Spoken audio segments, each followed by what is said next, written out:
Quand l'Occident lui a fermé ses portes, la Russie ne s'est pas rendue. Elle s'est relevée, a serré les dents et a construit un monstre aérien avec une mission claire: ne plus jamais dépendre du monde occidental, ni moteurs américains, ni puces européennes. Chaque vis, chaque câble, chaque panneau est 100% russe. Un symbole de fierté, de puissance et de défi. Aujourd'hui, je te présente l'avion qui a marqué un avant et un après dans l'industrie aéronautique. Le Sukhoi Superjet 100, l'avion russe qui vole sans une seule pièce d'Occident. Prépare-toi, car ce n'est pas seulement une histoire d'ingénierie. C'est une histoire de résistance, de politique et d'avenir. Pendant des années, la Russie a dépendu de l'Occident pour voler. Et cela a été son erreur, car lorsque les sanctions sont arrivées, les pièces ont cessé d'arriver. Les moteurs, les systèmes, même les vis les plus basiques, alors la Russie a fait l'impensable. Elle s'est relevée et a dit « Nous construirons un avion, sans une seule pièce étrangère ». C'est ainsi qu'est né le Sukhoi Superjet 100 TR, une machine de fierté nationale. Mais son histoire est bien plus turbulente que tu ne l'imagines. Ce n'est pas seulement un avion, c'est un message direct au monde occidental. Tout a commencé dans les années 2000. La Russie voulait moderniser son industrie aéronautique civile et le Sukhoi Superjet 100 a été sa première tentative sérieuse. Mais il y avait un problème, elle ne pouvait pas le faire seule. Alors, elle a cherché de l'aide en Europe et aux États-Unis, et elle y est parvenue. Moteur français, SAM 146, avionique Thales, système de contrôle et composants venant de la moitié de l'Europe. Le Sukhoi Superjet 100, abrégé SSJ 100, est un avion régional à courte portée, développé par la société russe Sukhoi Civil Aircraft Company, qui fait partie du groupe UAC United Aircraft Corporation, avec pour objectif de rivaliser sur le marché international de l'aviation commerciale. C'est un avion commercial régional bimoteur, avec une capacité de 87 à 108 passagers selon la configuration. Son premier vol a eu lieu le 19 mai 2008 à 11 h du matin. À bord, une équipe de pilotes d'essai, d'ingénieurs de vol et de spécialistes surveillait chaque paramètre avec une précision chirurgicale. C'était un vol court, à peine 1 h et 5 minutes, mais rempli de tension et d'émotion. L'objectif n'était pas d'aller loin, mais de prouver que l'avion pouvait voler, contrôler son comportement et valider des années de conception et de simulation. Le SSJ 100 a volé à une altitude d'environ 3000 mètres et a atteint une vitesse maximale de 300 km/h. Tout dans des conditions parfaitement calculées. Le résultat ? Un succès total. L'avion a décollé et atterri sans incident, ce qui a été célébré comme une étape historique non seulement pour Sukhoi, mais pour toute l'industrie aéronautique russe. Pourtant, son entrée en service commercial a mis 3 ans à arriver après ce premier vol, vers 2011, après des années d'essais, de modifications, de bureaucratie et de promesses. Le moment tant attendu est enfin arrivé. Le Sukhoi Superjet 100 a fait ses débuts dans le monde commercial. La première à l'utiliser a été Armavia, la compagnie nationale arménienne. Le 21 avril 2011, il a effectué son premier vol commercial officiel entre Erevan et Moscou. Peu de temps après, Aeroflot, la compagnie nationale russe, l'a également intégré à sa flotte. C'était un moment historique. La Russie revenait sur le marché commercial international avec un avion entièrement nouveau, après des décennies de dépendance aux anciens modèles soviétiques comme le Tupolev Tu-154. Qu'est-ce qui le rendait si spécial ? C'était le premier avion commercial moderne russe après la chute de l'URSS, conçu selon des normes internationales pour rivaliser avec des géants comme Embraer, Brésil et Bombardier, Canada. De plus, il intégrait une large participation étrangère dans sa technologie. Plus de 60% de ses composants étaient d'origine occidentale. Il offrait un design moderne et confortable, avec une cabine pressurisée de style occidental. Une avionique numérique avancée comparable à Airbus et Embraer. Une orientation vers les liaisons régionales, idéale pour relier des villes russes et européennes à moyenne distance. Des coûts d'exploitation compétitifs, du moins sur le papier. Les autorités russes l'ont intensément promu. L'alternative russe au jet brésilien d'Embraer ou au CRJ de Bombardier. C'était un espoir pour revitaliser l'industrie aéronautique civile russe, très en retard depuis les années 1990. Le résultat a été un avion moderne, efficace, mais profondément dépendant de l'Occident. Et c'est là que les problèmes ont commencé. Des difficultés techniques récurrentes, des problèmes pour obtenir des pièces de rechange hors de Russie, des défaillances dans le service après-vente et des avions cloués au sol pendant des mois. Cela a rendu le SSJ-100 vulnérable à un embargo technologique. Toute rupture diplomatique, sanction ou décision unilatérale pouvait laisser l'avion sans support technique, sans pièces détachées et cloué au sol. Contrairement aux avions d'Airbus ou Boeing qui disposent de réseaux mondiaux de support, le Superjet ne bénéficiait pas d'un écosystème logistique international solide. Les compagnies aériennes ont commencé à considérer l'avion comme peu fiable sur le plan opérationnel, surtout dans les marchés éloignés de la Russie. En 2014, après l'annexion de la Crimée, les sanctions ont commencé à tomber. Mais la Russie parvenait encore à soutenir le Superjet. Le cas le plus médiatisé fut celui d'Interjet. Bien qu'elle ait acheté plus de 20 unités, vers 2020, presque tous les Superjets étaient hors service et la compagnie les qualifia de « cauchemar logistique et financier ». Tout a changé en 2022, avec l'invasion de l'Ukraine. Les sanctions se sont durcies et les pièces ont cessé d'arriver. Les sanctions des États-Unis et de l'Union européenne ont interdit l'exportation de technologies aérospatiales et de composants clés.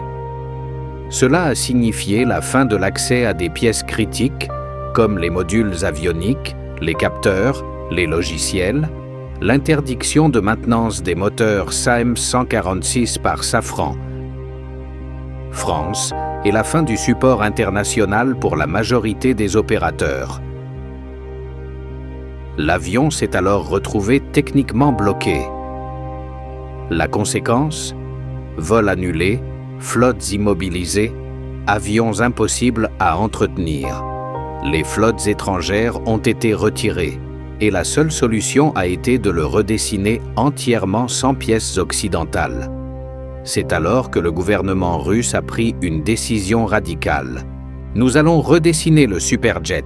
Nous allons le rendre entièrement russe. Mais ce n'était pas si simple. Remplacer la technologie française ou américaine ne se fait pas en quelques jours. L'équipe de conception de Yakovlev, anciennement Sukhoi Civil Aircraft, a fait face à un défi sans précédent. Remplacer plus de 40 systèmes étrangers par des équivalents russes. La première étape a consisté en une réingénierie complète du fuselage et des systèmes internes. Chaque système importé a été cartographié, évalué et remplacé par une technologie nationale. L'avionique française de Thales a été remplacée par la suite russe Kret, avec un logiciel développé à partir de zéro et un matériel fabriqué par des entreprises d'État. Le système de climatisation et de pressurisation a également été redessiné. Le train d'atterrissage européen a été remplacé par un modèle totalement national, renforcé et adapté au nouveau système hydraulique russe.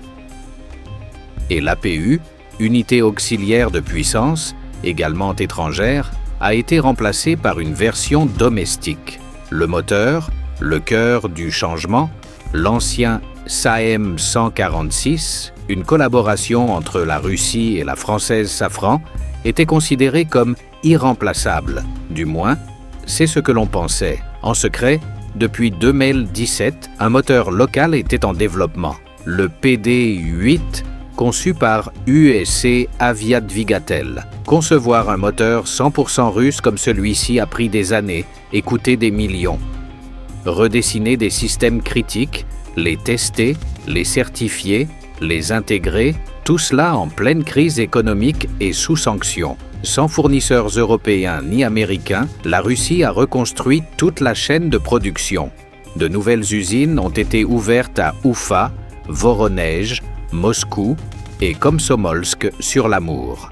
Des investissements ont été faits dans des machines, des moules et des chaînes d'assemblage pour fabriquer des composants autrefois importés d'Europe. Et malgré tout cela, ils ont réussi. En 2023, le premier Superjet sans nouveau entièrement nationalisé a décollé pour la première fois. Ainsi est né le SSJ NUW, une version nationalisée sans une seule pièce étrangère. Des moteurs jusqu'aux plus petits capteurs. Un symbole de résistance, mais aussi une démonstration de jusqu'où peut aller un pays isolé lorsqu'il le décide.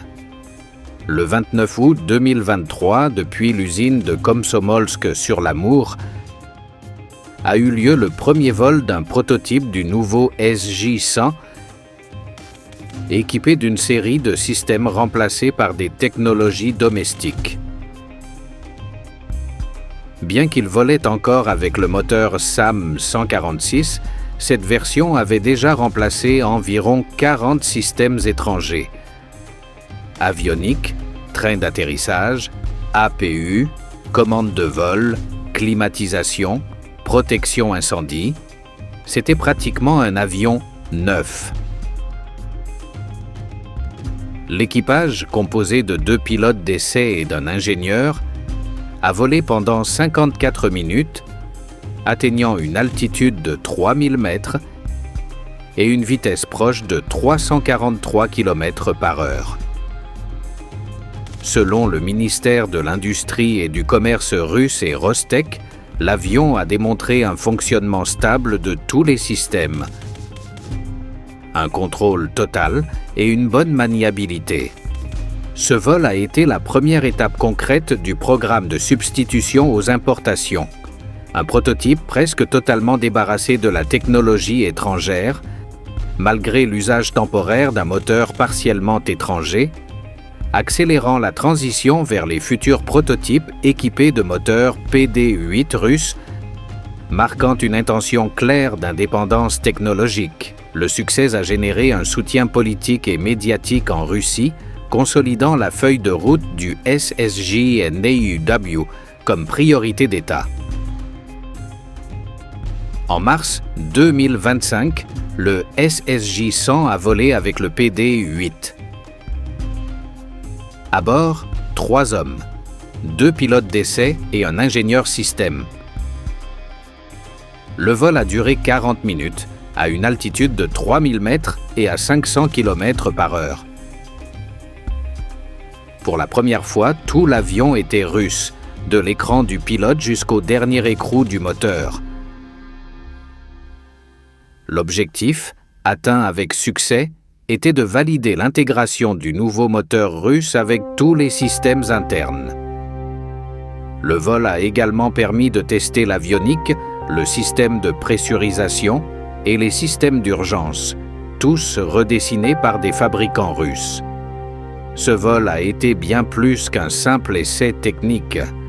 Ce décollage a représenté la confirmation que la Russie peut concevoir et assembler un avion moderne sans l'aide de l'Occident. Un symbole de souveraineté industrielle et technologique.